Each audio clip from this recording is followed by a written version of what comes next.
আচ্ছা, এবারের নির্বাচনের পরিসংখ্যান সম্পর্কে আপনার ধারণা কি? সুন্দর কোশ্চেন করেছেন। আমি যেহেতু গণিতের মানুষ এবং পরিসংখ্যান এবং ইকোনমিক্স আমার সাবসিডিয়ারি ছিল এবং গবেষণা সংক্রান্ত বিভিন্ন জরিপের যে বিষয়গুলো আমি ব্যক্তিগতভাবে এবং প্রাতিষ্ঠানিকভাবে কিছু প্রতিষ্ঠানেও কাজ করার চেষ্টা করেছি এবং ব্যক্তিগত অনেক গবেষক রয়েছেন তাদের সাথেও কাজ করেছি। তো সেক্ষেত্রে পরিসংখ্যানগত যে বিষয়গুলো আছে নির্বাচনে পার্সেন্টেজ, উপস্থিতি ভোটার এবং হচ্ছে ভ্যালিড ভোট, এটার পার্সেন্টেজ একটা খুবই সেন্সিটিভ একটা বিষয়। সেন্সিটিভ এই কারণে এই ভোটগুলোর উপরই নির্ভর করে বাংলাদেশের জাতীয় নির্বাচন, স্থানীয় নির্বাচন। তো সেক্ষেত্রে জাতীয় নির্বাচনে এটার প্রভাব ব্যাপক। যেমন ধরেন, যে সকল ভোটার ভোট দিয়েছেন একটি নির্দিষ্ট আসনে, তখন এই ভোটের যৌক্তিকতা ওই ভোটার কিন্তু জানতে চান বিশেষ করে সচেতন ভোটার যারা আছে।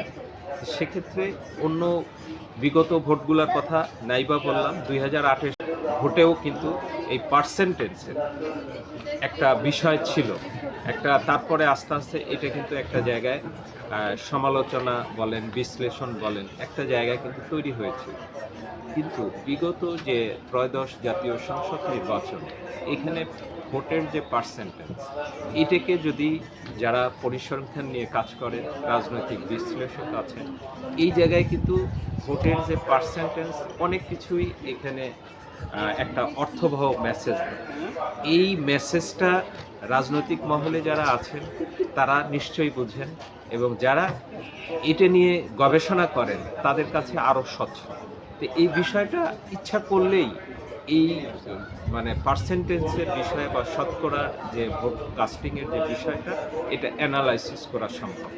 ভোটে অনেক কিছুই ঘটতে পারে, কিন্তু যখন একটা পরিসংখ্যান সংখ্যাতত্ত্বের দিক থেকে সংখ্যার যে বিষয়গুলো সাজানো হয়, বিভিন্ন মার্কার, কোন মার্কা কত ভোট পেয়েছে সেটা যখন যোগ করে দেখানো হয়, তারপরে সেই সংখ্যার মধ্যে যদি পুরো ইরোর ফাংশন থাকে, সেই যোগফল যদি না মিলে, কিন্তু জাতীয়ভাবে একটা সংসদীয় আসনে মোটামুটিভাবে 120 থেকে 150টির মতো, তার কম বেশি হতে পারে, কেন্দ্র থাকে। তো এই এতগুলা কেন্দ্রের যখন এই ভোটারের ফলাফল সংখ্যা থেকে কিন্তু আসে, এই সংখ্যার দিক থেকে যখন আপনি ক্যালকুলেট করবেন এবং বড় ধরনের একটা যোগফল করবেন এবং সংখ্যা এবং বিভিন্ন ধরনের প্রতীক বা মার্কার এগেনস্টে কতগুলা ভোট পড়েছে, এটা কিন্তু একটা সময় সাপেক্ষের বিষয়। এখানে যদি মিস্টেক না করতে চাই, চেকটা যদি সঠিকভাবে না হয়, তাহলে কিন্তু এটা নিয়ে এক ধরনের ধোঁয়াশা তৈরি হয়। সেই ধোঁয়াশার ফলই কিন্তু আজকে বিভিন্নভাবে বিভিন্ন মিডিয়ায় কিন্তু উঠে এসেছে এবং তারই পরিপ্রেক্ষিতে একজন অ্যাডভাইজার ছিলেন, সে বিষয়টা কিন্তু উনি আরও এই ভোটের তথ্য, ভোটের পরিসংখ্যান বা ভোটের যে অ্যানালাইসিস, এটার বিষয়ে উনি কিন্তু জোরালোভাবে একটা বিশ্লেষণধর্মী এবং একটা আলোচনার জায়গা এবং একটা বিতর্কের জায়গা কিন্তু উনি তৈরি করে দিয়েছে। এখন এই জায়গায় 300 আসনের মধ্যে যতগুলা আসনে ভোট হয়েছে, সেই আসনগুলাতে যদি এই বিশ্লেষণগুলো করা হয় এবং প্রত্যেকটা কেন্দ্রের যে সংখ্যা তত্ত্বের দিক থেকে যোগফল ঠিক আছে কিনা, তারপরে ভোটের টোটাল ভোট, কাস্টিং ভোট কত, উপস্থিতি কত, তারপরে বাতিল কতগুলা ভোট, এগুলো যখন মিলাতে যাবেন একটা সময় সাপেক্ষ ব্যাপার এবং সেটা সঠিকভাবে এই বিষয়গুলোকে যখন আপনি চেক করবেন, তখনই কিন্তু একটা স্বচ্ছতার জায়গা তৈরি হবে। এটা সম্পূর্ণ নির্ভর করবে ওই ভোট কেন্দ্রের যিনি প্রধান ছিলেন তার উপর। কিন্তু উনি কি স্বাধীনভাবে এই বিষয়গুলা কতটুকু যৌক্তিকভাবে করেছে, সেটা সময় এবং সময় উপযোগী বিভিন্ন ধরনের কথার মাধ্যমে একটা বিতর্কের জায়গা অলরেডি তৈরি হয়েছে।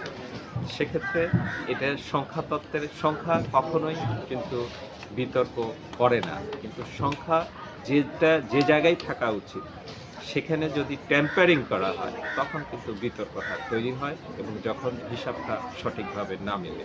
তো সেক্ষেত্রে এই বিষয়গুলো আরও তথ্যের দিক থেকে সচেতন হওয়া উচিত এবং যারা আছেন তাদেরও এই বিষয়টা পরবর্তী জাতীয় নির্বাচন বলেন, স্থানীয় নির্বাচন বলেন, এটা একটা যে প্রশিক্ষণের যে বিষয়গুলো থাকে, এই প্রশিক্ষণের মধ্যে সংখ্যার কোথায় কোথায় ভুল হতে পারে, কোথায় কোথায় ট্যাম্পারিং করার সুযোগ রয়েছে, এই জায়গাটায় স্বচ্ছভাবে একটা প্রশিক্ষণ বা একটা কর্মশালার মাধ্যমে তাদেরকে, যারা দায়িত্বে থাকবেন তাদেরকে দেওয়া উচিত বলে আমি মনে করি। আশা করি আপনারা সবাই ভালো থাকবেন, সুস্থ থাকবেন। আসসালামু আলাইকুম ওয়া রাহমাতুল্লাহ।